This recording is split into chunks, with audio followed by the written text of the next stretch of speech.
हरे कृष्ण। आजानुलम्बितभुजो कनकावदात संकीर्तनकपितरो कमलायताक्ष विश्वम्भरो द्विजवरो युगधर्मपालो वन्दे जगत्प्रियकरौ करुणावतार। गुरवे गौरचन्द्राय राधिकाये तदालये कृष्णाय कृष्णभक्ताय तद्भक्ताय नमो नमः। हे कृष्ण करुणा सिंधो दीनबंधो जगत्पते गोपेश गोपिका कांत राधा कांत नमोस्तुते।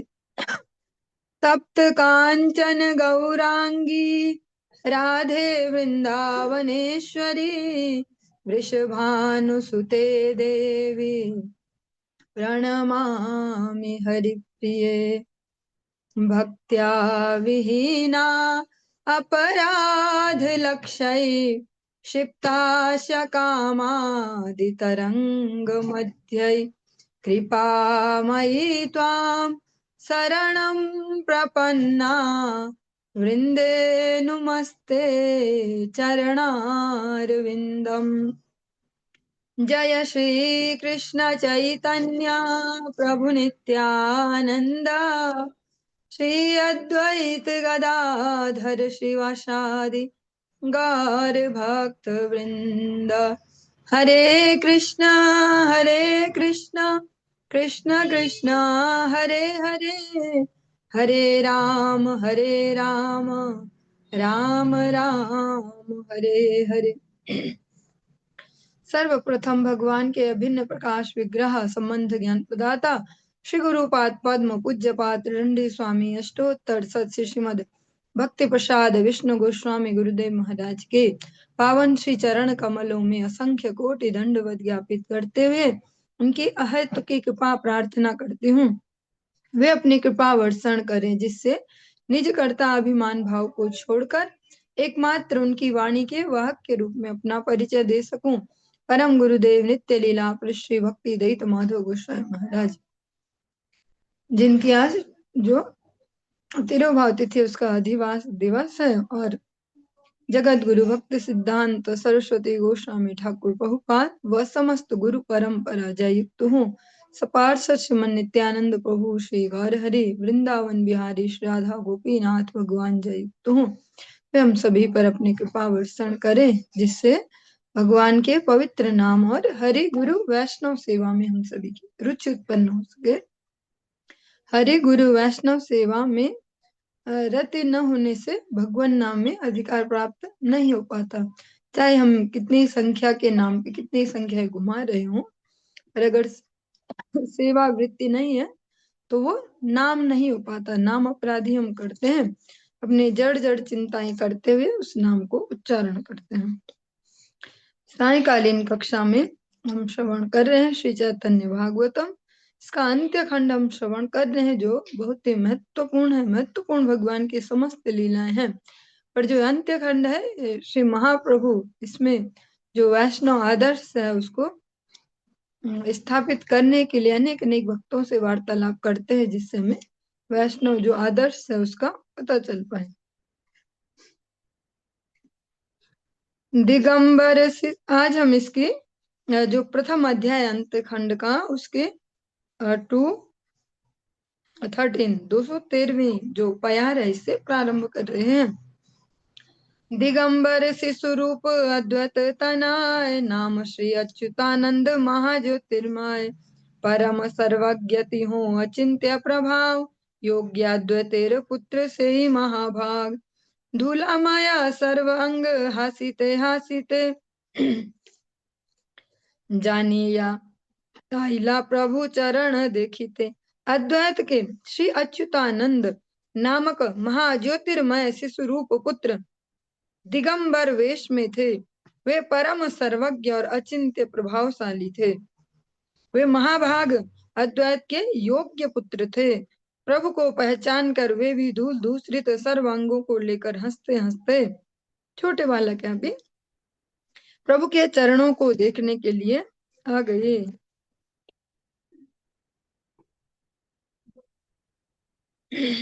आसिया पड़िला गौर चंद्र पद तले ढुलार।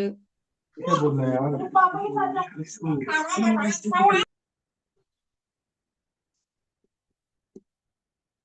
धुलार सहित प्रभु लाई ले न कोले। प्रभु बोले अच्युत आचार्य मोर पिता, से संबंधे तो माया अमाया दुई भ्राता। आकर वे गौर चंद्र के पद तल में गिर पड़े। प्रभु ने धूल सहित शिशु को गोद में उठा लिया। छोटा बालक है। प्रभु ने कहा, हे अच्युत आचार्य मेरे पिता हैं, उसी के नाते हम दोनों भाई हैं। अच्युत बले न तुम्ही दैवे जीव सखा, सभाकार बाप तुम्ही एई वेदे लेखा। हासे प्रभु भक्त गण अच्युत वचने, विस्मय सबार बड़ उपजिल मने। ए सकल कथा तसी सुर कबु नाय, ना जानी वा जन्मी आछे को न महाशय। जैसा हमने बचपन से हिंदी में पढ़े ना बहुत सारे मुहावरे लोकोक्तियां, जैसे हरि बोल, जो पूत के पांव है वो पालने से ही दिख जाते हैं, सभी कुछ पढ़ा था। ऐसी जो अच्युत है उनके आचरण में सबने देखा। जब महाप्रभु ने उनको गोद में उठाया, छोटे से शिशु हैं, अगर वे नग्न अवस्था में और धूल दूसरित है तो ज्यादा से ज्यादा अगर समझे भी तो 6-7 साल से ऊपर के नहीं होंगे, क्योंकि अभी भी भगवान की जिन पर कृपा हो हुए इतनी एज तक भी छोटे बच्चे छोटे ही रहते हैं। बाकी जिन पे कलयुग की कृपा हुए तो 2-3 साल से एक्सपर्ट बन जाते हैं हर प्रकार से, पर जिन पर भगवत कृपा उनके थोड़ा सा जो निश्चलता है वो बची रहती है। तो ये काफी समय पहले की बात है, तो उस हिसाब से तो सरल ही रहा होगा। 6-7 साल तक के, ज्यादा से ज्यादा, इससे ज्यादा ऊपर नहीं हो सकता बालक। और महाप्रभु ने गोदी में उठाया वैसे ही धूल दूसरित अंग से, और बोला, देखो अद्वैताचार्य मेरे बाप हैं, मेरे पिता हैं, तुम इसलिए मेरे भाई हो गए, क्योंकि वो आयु में उनसे बड़े हैं। इसलिए इस प्रकार से कहा, जैसे हम भी कहते हैं अपने से बड़ों को कि आप तो मेरी माँ समान है, मेरे पिता समान है। तो जो अच्युत है वो कहते हैं, अच्युत ने कहा, तुम दैव से ही जीवों के सखा हो, स्वभाव से ही जीवों के सखा हो। वेद कहता है कि तुम सबके बाप हो, कि आप कह रहे हो कि अद्वैताचार्य मेरे पिता है, पर वेद तो कहता कि आप सबके बाप हो। और जो वेदों का जिनमें सार है सरल भाषा में उपनिषद, उनमें से एक गीतोपनिषद में भगवान स्वयं स्वीकार करते हैं, पितामहस्य जगतो माता दाता पितामह। इस प्रकार से भगवान स्वयं भी, और एक अन्य जगह हम बीज प्रदाता पिता हैं सभी कहते हैं, तो भगवान स्वयं स्वीकार करते हैं। यही अच्युत कह रहे हैं, कह रहे वेद तो ऐसा कहते कि आप सबके बाप हो। प्रभु और भक्तगण अच्युत के वचनों को सुनकर हंसने लगे। सभी के मन में बड़ा विस्मय हुआ। ये सब बातें किसी शिशु की कभी नहीं हो सकती। न जाने किन महाशय ने इस शिशु के रूप में जन्म लिया है। इसीलिए जो ये सनातन परंपरा है जिसके अंतर्गत भगवान ने हमें जन्म दिया, वर्णाश्रम व्यवस्था के अंतर्गत, बहुत ही सुंदर है। यहाँ हमेशा कुछ न कुछ हमारे लिए मार्ग बचा ही रहता है, ऐसा कभी नहीं है कि मार्ग खत्म ही हो जाए। तो वो जीवन दर जीवन चलते रहता है। जिसने जहां तक यात्रा की इस जीवन में, उससे आगे उसके अगले जीवन में कर लेगा। इस बात को ही सब कह रहे कि छोटा बच्चा तो ऐसी बात नहीं कर सकता, लगता कोई महापुरुष है इस शिशु के रूप में जिसने जन्म लिया है। और इस प्रकार से हमारे लिए भी बहुत बड़ा एक प्रकार से आश्वासन भी है कि अगर हम धैर्य से इस जीवन में लगे हैं, इस भक्ति राज्य में, गुरु वैष्णव अनुगत्य में, तो घबराने की कोई आवश्यकता नहीं। यहाँ भी भगवान हमेशा हमारे रक्षक हैं, गुरु वैष्णव हमारे ऊपर से हैं, जिन्होंने शरणागति ली हो ईमानदारी से, उनकी वो ठेकेदारी भी लेते हैं। जब उन्हें जरूरत पड़े तो उनको धमकाते भी हैं, जब जरूरत पड़े सही रास्ते पे लाने की तो हर प्रकार से प्रयत्न करते हैं। ऐसे ऐसे भी उदाहरण आप सभी ने सुने हैं कि जगत गुरु श्री भक्ति सिद्धांत सरस्वती गोस्वामी ठाकुर प्रभुपाद, उनके ऐसे ऐसे भी शिष्य रहे कि जो विवाह के मंडप में ही पहुंच गया तो विवाह होने ही वाला है, तब भी बोला चल बेटा कहाँ फंसने जा रहा। ऐसी जो उनके शिष्य वर्ग जिन्हें श्रील प्रभुपाद के नाम से इस्कॉन में जानते हैं, उनके भी ऐसा ही एक प्रसंग है कि उनके एक शिष्य बस विवाह के बस जयमाला होने ही वाली है, वहां पे पहुंच गए कि चल बेटा चल, हो गया पूरा ऐसा। तो पर जिसका जितना समर्पण है उसके जीवन में उतना इंटरफेयर किया जाता है, ये भी एक बहुत बड़ा पॉइंट है। जिसने जितना खुद को समर्पित किया हो, किसी वजह से अगर वो फंस भी रहा हो कहीं किसी अलग प्रकार से, यहाँ पे तो एक ही एग्जाम्पल है और अलग अलग प्रकार से भी, तो उसको वो बलपूर्वक वहां से मुक्त कराते हैं। तो अगर हम ईमानदारी से करते रहेंगे तो फिर घबराने की कोई बात नहीं। जन्मे जन्मे प्रभु से हम रोज वंदना करते हैं तो वे प्रभु हमें आगे की ओर ही अग्रसर करेंगे, हम पर अनुशासन देंगे, शासन करेंगे।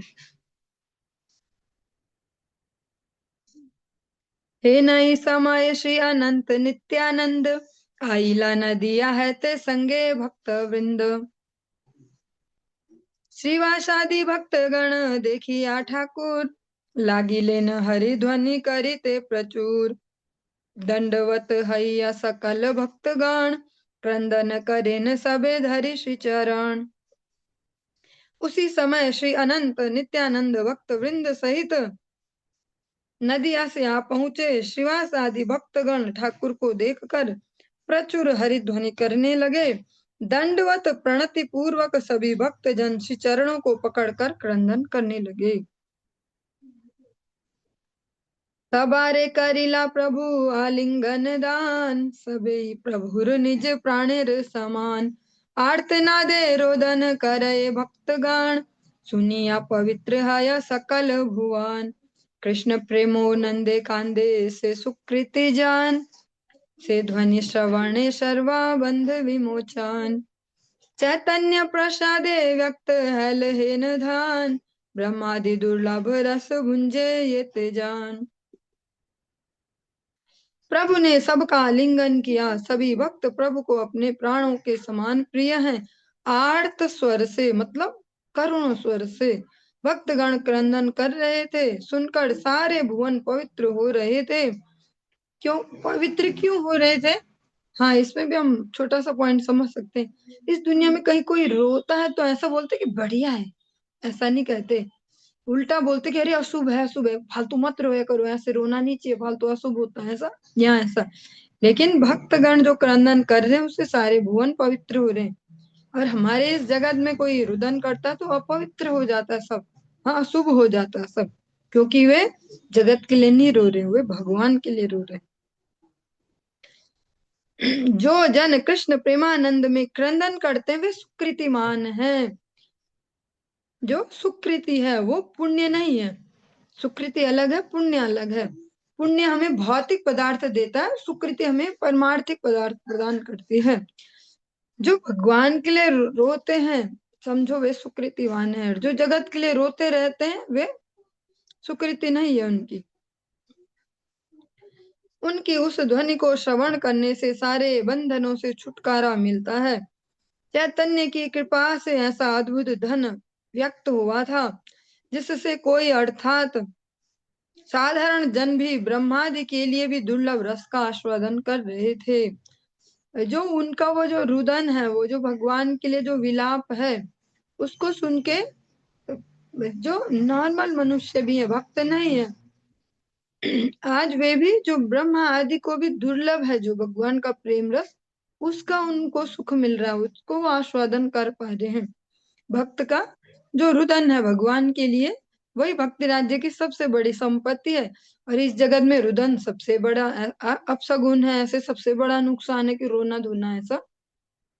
पर भक्ति राज्य का सबसे बड़ा सुख यही है, जो सबसे जो कह सकते हैं सबसे कॉन्फिडेंशियल जो भक्ति का सूत्र है श्री गोपी गीत, वो किसी ने खुश हो के नाच नाच के नहीं गाया था, भगवान के लिए रुदन ही कर रहे थे। राधा रानी के अनुगत्य में ब्रज गोपियां, और उसी गोपी गीत का आश्रय लेके अनेक अनेक जन आज भी भगवान के उस विरह को आस्वादन करते हैं और उसका आनंद लेते हैं। आज इसीलिए कहा कि ब्रह्मा जी के लिए भी जो दुर्लभ है, ब्रह्मा जी स्वयं भी भागवत जी में स्वीकार करते हैं कि मेरे पे इतनी बुद्धि नहीं है कि मैं आपको समझ पाऊं, मैं तो ना आपका आदि जानता हूँ, ना अंत जानता हूँ, ना मध्य जानता हूँ, हाँ, और कुछ नहीं, बस मुझे इतनी आप कृपा करना कि जो ये ब्रज है इसमें कोई लता गुल्म कोई पत्ता ऐसा बना देना जो आपके भक्तों की चरण धूलि में स्नान कर पाऊं, क्योंकि उनके बस का नहीं है वो दिव्य जो प्रेमा भक्ति है उसको लाभ ले पाना।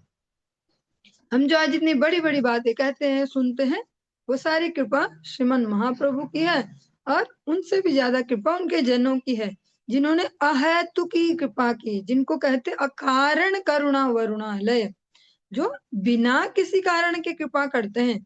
भक्तों की जो कृपा है वो इसलिए नहीं है कि भैया ये तो मोटी पार्टी है इनको पटा के रखो ज्यादा धन मिलेगा, या ये ज्यादा स्ट्रांग है इनसे रिलेशनशिप रहने, इनके बहुत जानने वाले इनसे, ऐसा ऐसा नहीं है। ऐसा होता तो किसी वर्ग विशेष पे ही भक्त अपनी करुणा दिखाते, लेकिन हर वर्ग को इसमें लिया जाता है क्योंकि उनकी अहेतु की कृपा है, वो सबके प्रति दयाद्र होते हैं। वे सोचते जैसा आनंद हमें मिल रहा है, जैसे हम फ्री हो गए हैं इस भौतिकता के जंजाल से भगवत प्रेम के सहारे, वैसे ही अन्य जीवात्माओं को भी मिले। जीवों का दुख देखा नहीं जाता भक्तों से, इसीलिए वो जबरदस्ती भी लगते हैं, कैसे प्यार से पटाके कैसे वैसे ऐसे तैसे, और कभी टोने के नाम पे कि ये वाली प्रॉब्लम है रोज 4 माला करो देखो सॉर्ट आउट हो जाएगी, या ऐसे कैसे भी, क्योंकि वे अकारण करुणा वरुणा ले कोई ऐसे कोई मंतव्य लेके नहीं लगाते किसी को भक्ति में, और जो कोई विशिष्ट मंतव्य लेगा वो लगा भी नहीं पाएगा भक्ति में, किसी को एक लंबे समय तक नहीं रख पाएगा। ऐसे आर्टिफिशियली चार्ज किसी को नहीं रखा जा सकता।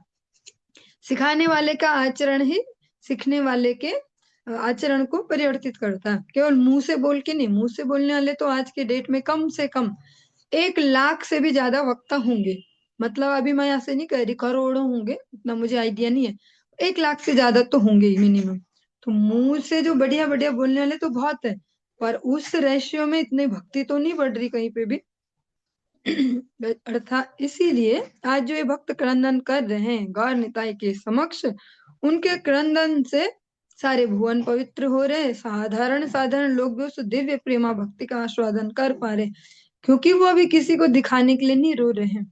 आज के समय में तो रोना भी बहुत मुश्किल है, कोई कथा हो कहीं रोना आ जाए भगवान की लीला सुन के या कोई कीर्तन में तो वो भी बहुत मुश्किल है, क्योंकि कलयुग इतना बढ़ चुका है। अचानक से कोई वीडियो बनाने लग जाएगा या फोटो खींचने लग जाएगा और डाल देंगे देखिए इनको इतने बड़े भक्त हैं, मतलब वो जो बेचारा आस्वादन करना भी चाह रहा है वो भी नहीं कर पाएगा डर के मारे कि उसको हाईलाइट कर दिया जाएगा और फिर उसके पीछे फालतू की प्रतिष्ठा लगा दी जाएगी।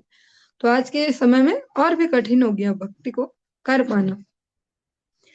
भक्तगण देखी प्रभु परम हरि से, नृत्यारंभिला प्रभु निज प्रेम रसे, सत्वरे गाइते लागी लेन भक्तगान, बोल बोल बलि प्रभु गर्जे घने घन।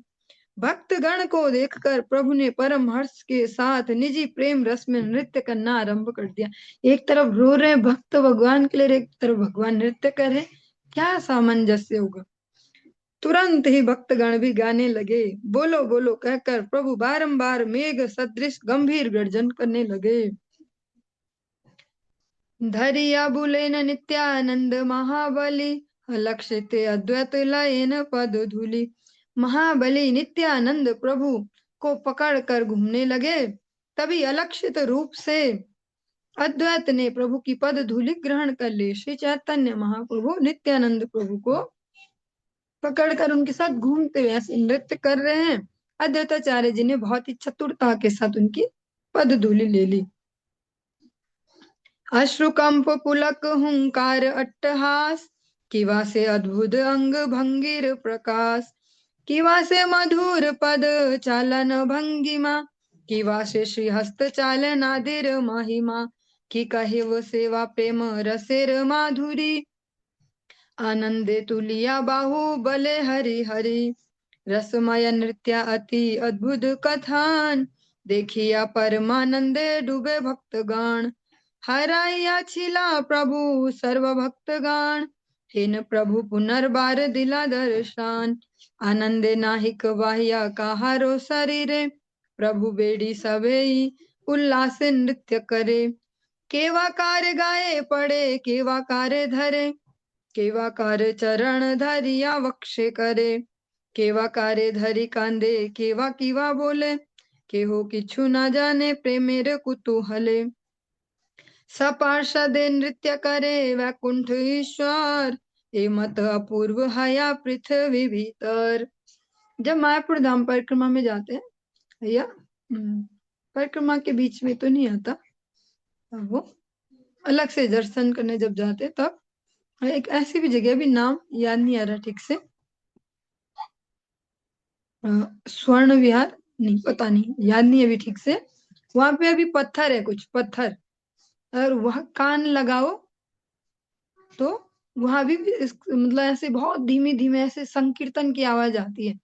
तो इसको कोई साइंस भी कैसे पकड़ेगी कि पत्थर के अंदर से गाने की आवाज कैसे आ रही है। और ऐसा भी नहीं कि छुपा के रखा है किसी ने, कोई टेक्नोलॉजी लगा रखी है उसके पीछे, खुले में ही है पत्थर, ऐसे बिल्कुल खुले में ही है। और उस पे भी संकीर्तन की वो ध्वनि आती है जो भगवान ने की है। मतलब जैसे वृंदावन में वंशीवट को हाईलाइट किया जाता है, उसमें ध्वनि आती है, उसकी तो मैंने कभी सुनी नहीं प्रैक्टिकली कि ऐसे कान लगाओ कभी कुछ आवाज आ रही। पर वो जो वो पत्थर है मायापुर में, वो स्वर्ण विहार है शायद, वहां पे वो अभी भी ध्वनि आती है भगवान का, वो जो संकीर्तन है वो एक एक कण कण में भी वहां बसा है।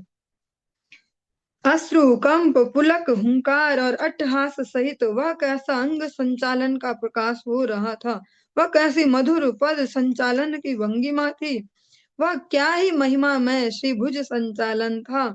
जो उनके एक एक जो श्री विग्रह के जो श्री अंग हैं, उनका वर्णन वृंदावन दास ठाकुर जी कर रहे हैं कि किस प्रकार से जो चरण हैं वो कैसे चल रहे हैं उस नृत्य में, कैसे उनकी भुजाएं हैं, उस प्रेम रस माधुरी का क्या कहना।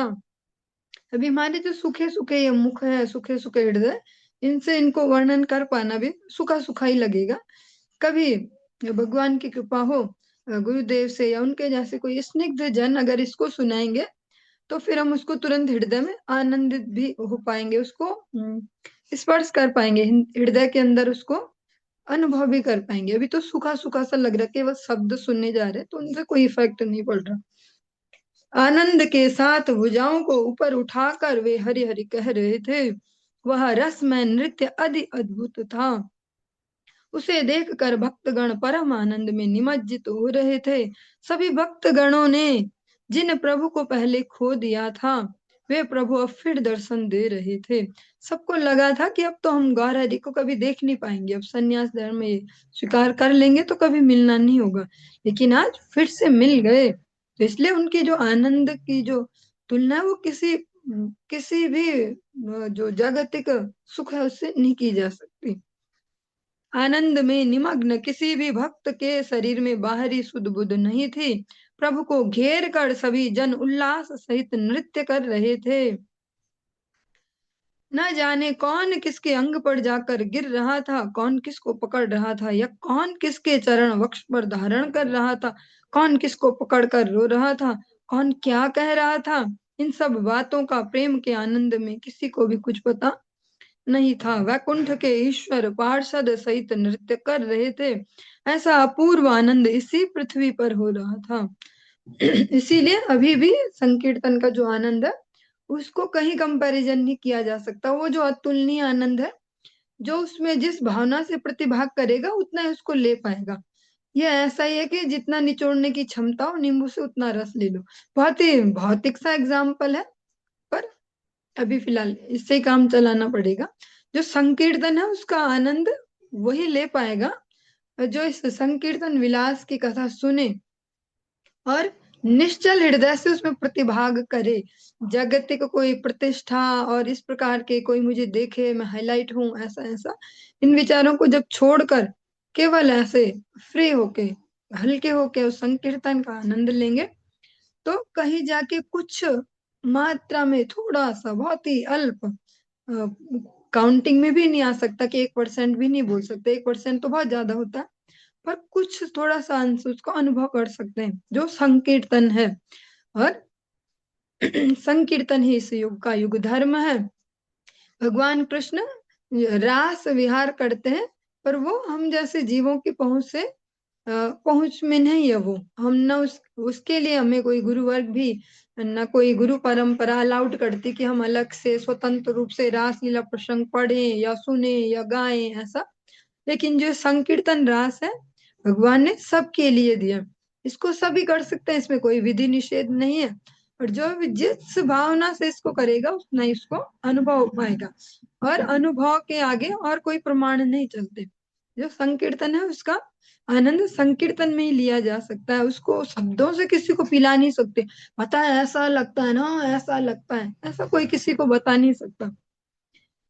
हरि बोल हरि बोल हरि बोल भाई, इहा वही आरे किछु सुनिते ना पाई, कि आनंद हाइल से अद्वैत भवने, से मर्म जाने न सबे सहस्त्र वदने, आपने ठाकुर तबे धरि जने जने, सर्व वैष्णवेरे करे प्रेम आलिंगने, पाइया वैकुंठ नायकेर आलिंगन, विशेष आनंदे मत हया भक्तगण।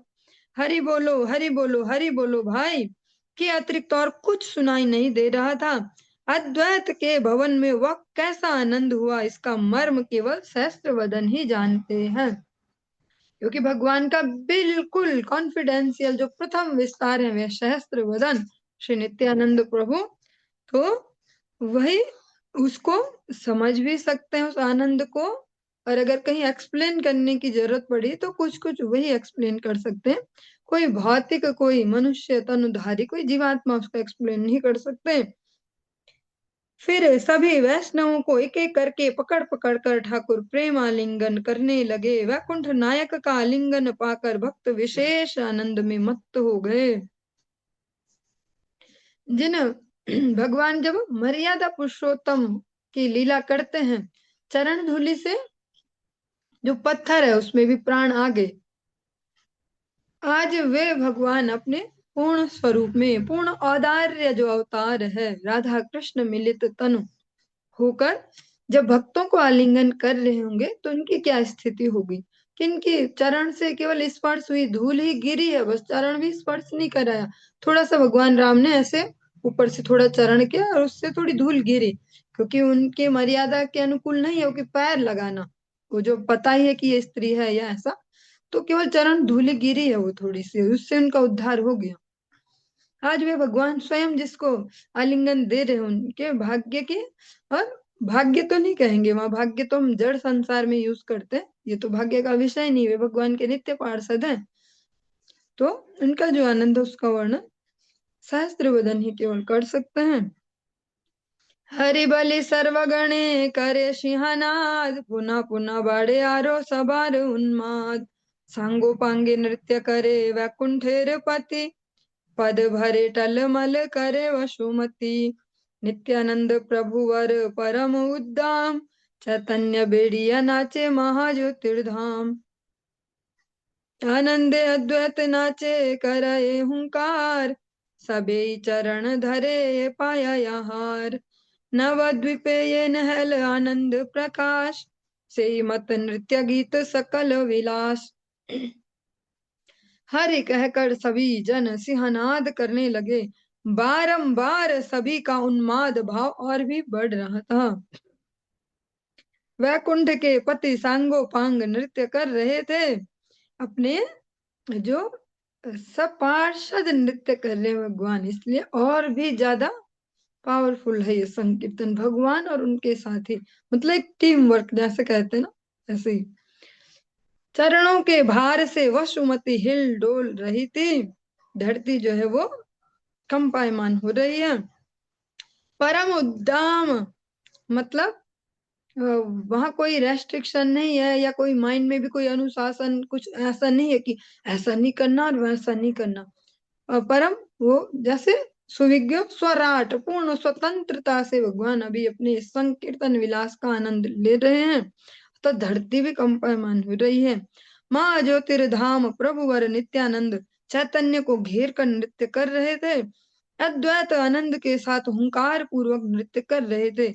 जिन्हें जिनके चरण मिल रहे थे वे उन्हीं के चरणों का स्पर्श कर रहे थे। नवद्वीप में जैसा आनंद प्रकाश हुआ था उसी प्रकार नृत्य गीत और सभी विलासों का आनंद यहाँ भी प्रकाशित हुआ। इसीलिए महाप्रभु के जो नित्य अवस्थान है वे इन जगहों पर माने जाते हैं, इन जगहों पर है माने जाते, तो उससे ऐसा लग रहा है कि हम मानते जैसे है।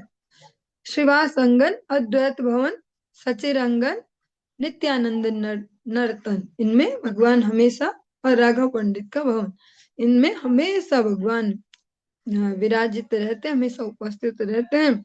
आज जैसा नवद्वीप में आनंद देते थे भगवान शिवासंगन में, वैसा ही आज अद्वैत भवन में भी हो रहा है।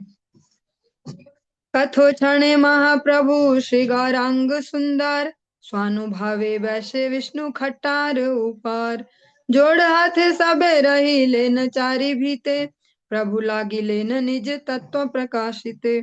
कुछ क्षण पश्चात महाप्रभु श्री गौरांग सुंदर अपने अनुभव के साथ विष्णु के सिंहासन पर जा बैठे। सब भक्त जन हाथ जोड़कर चारों ओर विराजमान हो गए। प्रभु अपना तत्व प्रकाशित करने लगे। मुई कृष्ण मुई राम मुई नारायण, मुई मत्स्य मुई कूर्म वराह वामन, मुई बुद्ध कल की हंस मुई हलधार, मुई कृष्ण गर्भ हयग्रीव महेश्वर, मुई नीलाचल चंद्र कपिल नृसिंह, दृश्य दृश्य सब मोर चरणेर भृंग, मोर यश गुण ग्राम बोले सर्व वेदे, मोहारे से अनंत ब्रह्मांड कोटि सेवे। मैं कृष्ण हूँ भगवान, जो अपनी भगवत्ता है, जो संन्यास ग्रहण के पश्चात भगवान प्रथम बार यहाँ अपना प्रकाश कर रहे हैं। मैं कृष्ण हूँ, मैं राम हूँ, मैं नारायण हूँ, मैं मत्स्य हूँ, मैं कूर्म हूँ, मैं वराह वामन हूँ, मैं बुद्ध हूँ, मैं कल की हंस और हलधर हूँ, मैं कृष्ण गर्भ, मैं हयग्रीव और महेश्वर हूँ, मैं नीलाचल चंद्र जो जगन्नाथ भगवान है, कपिल और नृसिंह हूँ, दृश्य अदृश्य जो दिखाई दे रहा है, जो नहीं दिखाई दे रहा है, सब मेरे चरणों का भृंग है, दास है। सभी वेद मेरे यश और मेरे गुण समूह का कीर्तन करते हैं, अनंत कोटि ब्रह्मांड मेरी ही सेवा करते हैं। भगवत गीता इसीलिए प्रथम जो कह सकते हैं बहुत ही पावरफुल ग्रंथ है, भगवत वाणी है, और भगवान स्वयं अपना परिचय वहां दे रहे हैं। तो भगवत गीता पर अधिकार अवश्य प्राप्त करना चाहिए सभी भक्तों को। भगवान कहते अहम सर्वस्य प्रभवो मत्तः सर्वं प्रवर्तते इति मत्वा भजन्ते माम बुधा भाव समन्विता। अन्य स्थान पर कहते मत्ता परतरम नान्यत किंचिदस्ति धनंजया, मयि सर्वमिदं प्रोतम सूत्रे मणि गण इव। अलग अलग जगह भगवान स्पष्टता से कहते हैं कि मैं ही सबका प्रभु, सब कुछ मुझसे उद्भूत हुआ है। भले इस जगत में अलग अलग प्रकार से हमारी कंडीशनिंग हुई हो, ऐसे सनातन धर्म में भी हमने अलग अलग प्रकार से कंडीशनिंग ली है। अभी तो हम ऐसे समझते हैं जैसे बहुत बड़ी बात है हमारे यहाँ जन्म लेना और ये बाकी लोग ऐसे, पर अभी हमारी भी गलत प्रकार की कंडीशनिंग है। भगवत गीता में भगवान इसको भी एक जगह कह रहे हैं भजनते अविधि पूर्वकम, अविधि पूर्वक सब मतलब गलत तरीके से भगवान को भजते हैं। हमने बचपन से यही तो सुना है कि भगवान नारायण है, और पहले तो ये सुना ब्रह्मा विष्णु महेश, ये वाला कंसेप्ट कि तीनों एक ही जैसे त्रिदेव होते हैं। ऐसा कभी कोई और सीरियल में ऐसा भी देखा था कि जो जिनको आदि शक्ति कहते हैं भगवान की, जो त्रिगुणात्मिका माया है, जो उनको ही कहते हैं कि वही मेन है, उनसे ब्रह्मा विष्णु महेश जन्म लिए हैं। ऐसा भी सुनते हैं, किसी सीरियल में सुनते हैं कि भैया शिव जी बड़े हैं, किसी में ऐसा सुनते हैं। कोई ज्यादा ही सतोगुणी हो गया तो उसमें सुनते कि भैया विष्णु भगवान के बहुत सारे अवतार हैं, और उनके ये अवतार, उनके कृष्ण अवतार, उनके बलराम अवतार, ऐसा ऐसा इस प्रकार की कंडीशनिंग पाई है। पर भगवत गीता में भगवान स्पष्ट क्या कह रहे हैं, अन्य ऐसा कहीं भी नहीं देखने को मिलता। कोई और भगवत स्वरूप इस प्रकार से कहीं नहीं कह रहे स्पष्टता से कि मैं हूँ और सब मुझसे निकला। भगवान कृष्ण स्पष्टतया हर जगह कहते हैं, भगवत गीता में जगह जगह स्पष्टतया कहते हैं अहम सर्वस्य प्रभवो मत्तः सर्वम प्रवर्तते। भगवान वहां ऐसे इस कंसेप्ट से बच के नहीं निकल पड़े कि देवी देवता और ऐसा ये इस विधि से पूजा करना और वो सब। भगवान ने सबको लेते हुए क्लियरली सब दिया है। यान्ति देवव्रता देवान पितृन यान्ति पितृव्रता भूतानि यान्ति भूतेज यान्ति मध्याजिनोपिमा। इसको कहने की फिर आवश्यकता ही क्या थी, अगर ये भी एक ही होते, कोई से अवतार होते, अपना अपना सुनाते निकल जाते। फिर ऐसा क्यों कहते यान्ति देवव्रता देवान। वहां भी भगवान उपासना को भी क्लियर करते जा रहे कि ये जो जिसकी करता है वो वहां जाता है। ऐसा नहीं चलेगा हुए कि सभी एक ही पथ के पथिक है, फाइनली सब वही जाने वाले हैं, ऐसा नहीं है। जिसने जहां का रास्ता लिया वो वहीं जाएगा, ऐसा यहाँ आज श्री गौर हरि स्पष्ट क्या कह रहे हैं, अनंत कोटि ब्रह्मांड मेरी ही सेवा करते हैं। मुई सर्व काल रूपी भक्त गण विने, सकल आपद खंडे मुहार स्मरणे। भक्त गणों को छोड़कर मैं सबके लिए काल रूप में विराजमान हूँ, मेरे स्मरण से सब संकट दूर हो जाते हैं। इसको भगवत गीता में भी भगवान कहते हैं। आप सबके पास जो Bhagavad Gita as it is वाली, उसके पीछे देखेंगे यथारूप वाली, तो जो बैक कवर है उसमें भी देखेंगे ऐसे लाइट लाइट्स हैं, ऐसे यही श्लोक है। भगवान के विराट रूप का मुखमंडल वहां दिखाया गया है। भगवान कह रहे भक्तों को छोड़ के सबके लिए मैं काल हूँ। काल दोनों रूप में, काल एक प्रकार से मृत्यु के रूप में भी और काल समय के रूप में भी। तो भगवान कह रहे कि मैं ही हूँ और मेरे स्मरण से ही सब संकट दूर हो जाते हैं। मां मनुष्मर युद्ध चा मयि अर्पित मनोबुद्धिर मामे वैशस्य संशया। तुम कुछ भी करो, हमेशा जो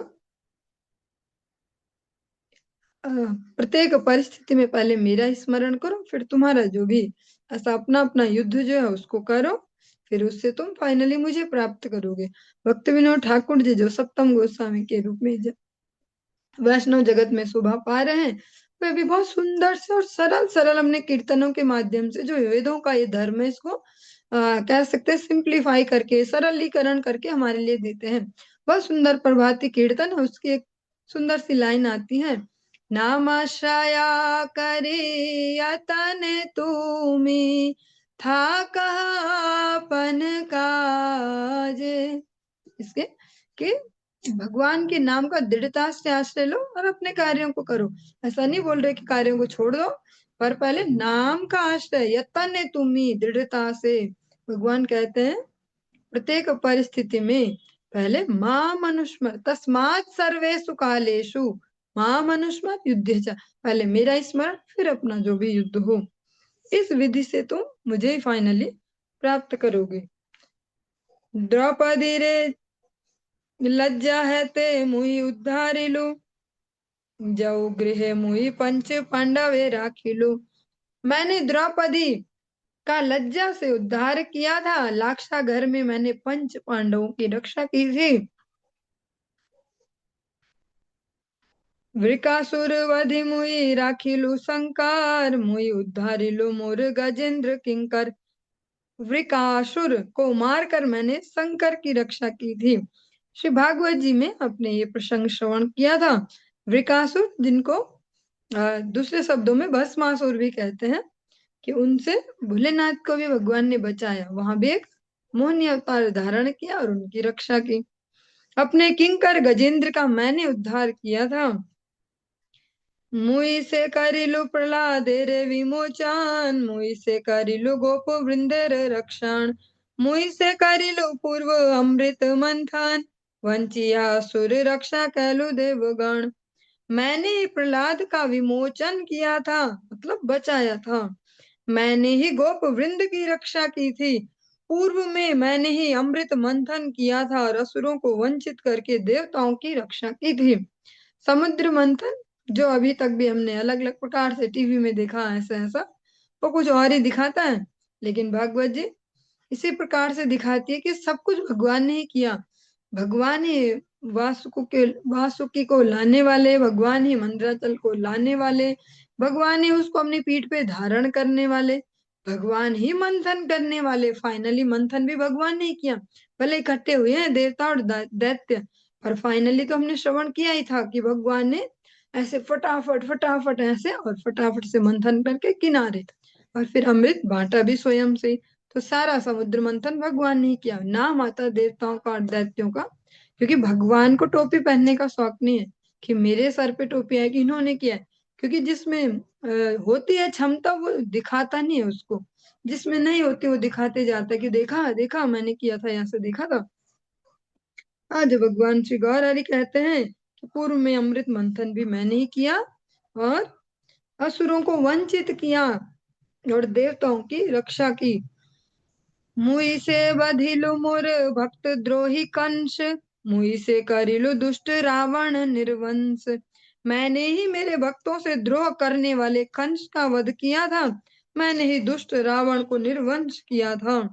मुई से धरिलु वाम हाथे गोवर्धन, मुई से करिलु काली नागेर दमन।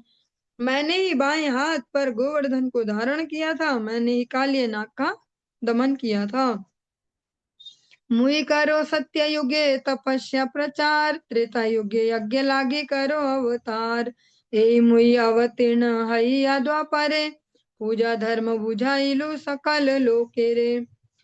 मैं सत्य युग में तपस्या का प्रचार करता हूँ, त्रेता युग में यज्ञ के लिए अवतार लेता हूँ, मैं ही द्वापर में अवतीर्ण होकर सभी लोगों को पूजा धर्म जो अर्चन है वो समझाता हूँ। कत मोर अवतार वे देव न जाने, संप्रति आइलु मुई कीर्तन कारणे। कीर्तन आरंभे भक्त प्रेम भक्तिर विलास, अतएव कलयुगे अमर प्रकाश। सर्व वेदे पुराणे आश्रय मोर चाय, भक्तिर आश्रमे मुई थाको सर्वदाय। मेरे कितने अवतार हैं यह वेद भी नहीं जानता है। अभी मैं कीर्तन के लिए आया हूँ, कीर्तन के आरंभ में प्रेम भक्ति का विलास दर्शाने के लिए कलयुग में मेरा प्रकाश हुआ है। सभी वेद पुराण मेरा आश्रय चाहते हैं, मैं सदैव भक्तों के आश्रय में रहता हूँ। जो शुद्ध अंतःकरण से भक्त सेवा करते हैं, ऐसे भक्तों के आश्रय में भगवान भी रहना चाहते हैं। भगवान अपने भक्तों पर कृपा जल्दी करते हैं बजाय अपने भक्तों के, क्योंकि भगवान के डायरेक्ट भक्त तो बहुत सारे ही हैं दुनिया में कि हम भी भक्त हैं, हम भी भक्त हैं, पर जो भक्तों के भक्त हैं उन पे जल्दी कृपा करते हैं भगवान। भक्त वही हमार द्वितीय नाय, भक्त मोर पिता माता बंधु पुत्र भाई। भक्तों को छोड़कर मेरा दूसरा और कोई नहीं है।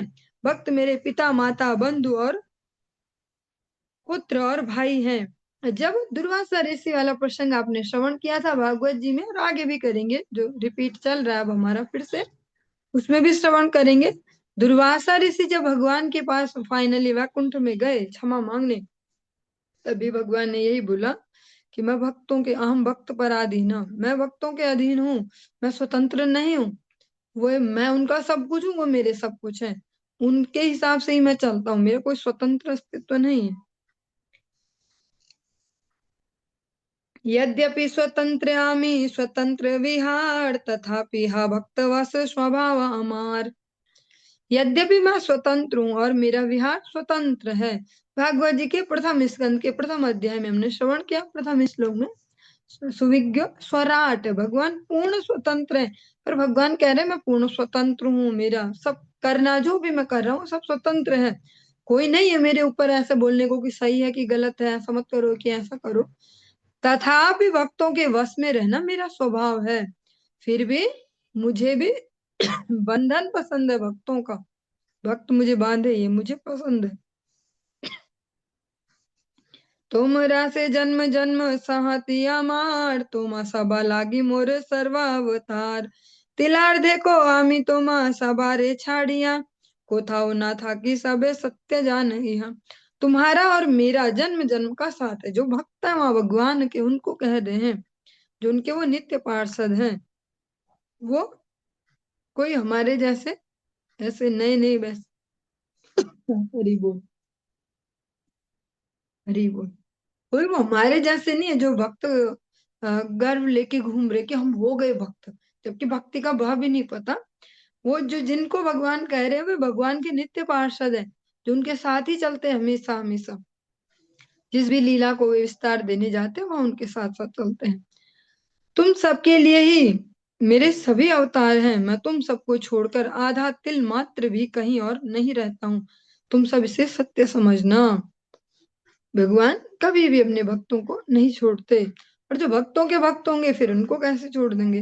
जैसे श्रीवास पंडित जी के प्रसंग में हम सभी ने श्रवण किया कि बार बार वृंदावन दास ठाकुर जी कह रहे कि धन्य उनके घर के नौकर भी, भक्त के घर में केवल नौकरी तो कर रहे हैं वो, पर वे भी भगवान का वो कीर्तन विलास देख रहे हैं, भगवान का उच्छिष्ट पा रहे हैं, उनका उनका कीर्तन सुन पा रहे, नृत्य देख पा रहे, वे धन्य हैं। एहि मत प्रभु तत्व कहे करुणाय, सुनि सब भक्त गण कांदे उर्ध राय। पुनः पुनः सबे दंड प्रणाम करिया, उठे न पड़े न काको करे न कांदिया, कि आनंद हाइल से अद्वैत तेरे घरे, ये रस हाइल पूर्व न दिया न करे। इस प्रकार से प्रभु करुणा पूर्वक निज तत्व का प्रकाशन कर रहे थे। आज स्वयं भगवान ही अपना प्रकाश कर रहे हैं। उसे सुनकर सभी भक्तगण उच्च स्वर से क्रंदन करने लगे। वे सभी बारंबार दंडवत प्रणाम करते हुए उठ रहे थे, गिर रहे थे और रो रो कर काकू कर रहे थे। काकू में दीनता पूर्वक प्रार्थना करना। पहले नदिया नगर में जिस रस का प्रकाशन हुआ था, वही आनंद अद्वैत के घर में प्रकाशित हुआ। पूर्ण मनोरथ हाइलेन भक्तगान, यतेक पूर्वेर दुख हाइल खंडान। भक्त गणों की जितनी मनोकामनाएं थी वे सब पूर्ण हो गई। पहले जितने दुख से उन सब का खंडन हो गया। पर यह मनोकामना शब्द सुनते ही जो हमारी कंडीशनिंग है बचपन से, यही लगता है कि भगवान जी ऐसा हो जाए तो ऐसा हो जाए, वो वाली मनोकामना ही नहीं है। मनोकामना उनकी एकमात्र है, श्री गौर हरि की सन्निधि। प्रभु से जाने न भक्त दुख खंडाइते, हे न प्रभु दुखी जीव न भजे के मते। भक्तों के दुखों को दूर करना प्रभु ही जानते हैं, ऐसे प्रभु को दुखी जीव क्यों नहीं भजते। वृंदावन दास ठाकुर जी आश्चर्य प्रकट कर रहे हैं कि जो भक्तों का दुख है उसको दूर करना केवल भगवान को ही आता और कोई कर नहीं सकता। तो जब इतने स्पष्ट बात है, वृंदावन दास ठाकुर जी आश्चर्य करते हैं, तो फिर जो दुखी रहते हैं ना जो जीव हमेशा, वो भगवान को क्यों नहीं भजते। क्योंकि सबने तो महिमा सुनी है भगवान की कि भगवान दुखियों के दूर दूर करते हैं, तो क्यों नहीं फिर सारे दुखी भगवान को भजते हैं। दुखी तो अलग अलग प्रकार के काम करते, कभी आत्महत्या कर लेते, कभी किसी को दुखड़ा सुनाते, कभी मांग मांग के किसी के घर जाते, ये दे दो वो दे दो। अलग अलग यत्न करते हैं दुखी, अलग अलग स्टाइल में अपने दुख सुनाते हैं दूसरों को ताकि कोई मदद कर दे। भगवान को तो कोई भी दुखी नहीं बसता, एक भी दुखी नहीं है दुनिया में ऐसा जो भगवान को बसता हो। भगवान को वही दुखी बसता है जो सुकृतवान हो।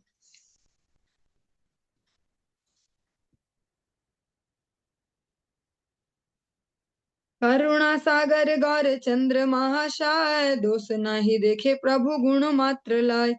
गौर चंद्र महाशय करुणा के सागर हैं, ये प्रभु दोष नहीं देखते हैं, केवल गुण ग्रहण करते हैं। भगवान कैसे अदोष दर्शी, वे दोष देखने जाए तो फिर गुण ही कहाँ है किसी में। अगर भगवान ही जो चेकिंग का ऐसे लगाने लग जाए लेंस की कौन कैसा कौन कैसा, तो एक भी पास नहीं हो पाएगा। वे केवल गुणों को ग्रहण करता है। और इसी प्रकार से अदोष दर्शी जो भगवान है, उनके भक्त भी अदोष दर्शी होते हैं, इसलिए हम जैसों को भी शरणागति मिल जाती है। अगर वो लेंस लगा के ढूंढने लग जाए तो एक भी आगे न बढ़ पाए। बहुत सुंदर से विद्यापति जी का एक सुंदर सा कीर्तन है। गणाईते दोष गुणलेश न पावे, जब तुम करबे विचार, तू जगन्नाथ जगत कासे, जग बहे नहीं मोहि छाड़। हे माधव बहुत मिनति करि तोर, माधव बहुत मिनति करि तोर। बोलते हैं ठाकुर जी, अगर आप गुण दोष विचार करने जाओ तो हमें तो एक भी गुण नहीं है, पर भगवान को फिर दूसरे एंगल से एक प्रकार से ऐसा भी कहते हैं कि आप तो श्री जगन्नाथ है ना, पूरे जगत के नाथ हैं, तो मैं जगत से बाहर तो नहीं हूँ, इस वजह से आप मुझे भी अपनी शरण में लेना। अगर आप गुण दोष विचार करने के माध्यम को बनाओगे, अगर छंटनी इससे करोगे कि गुण दोष के विचार से, तो हमें कोई गुण नहीं है। यही यहाँ पर वृंदावन दास ठाकुर जी भी कह रहे हैं कि जो गौर चंद्र है वे करुणा के सागर हैं, अदोष दर्शी हैं, दोष नहीं देखते, करुणा करते हैं। भगवान के जन भी ऐसे ही दोष नहीं देखते, करुणा करते हैं। चलिए आज के इस प्रसंग को हम यहीं पे विश्राम देंगे और इससे आगे हम कल श्रवण करेंगे। हरे कृष्ण।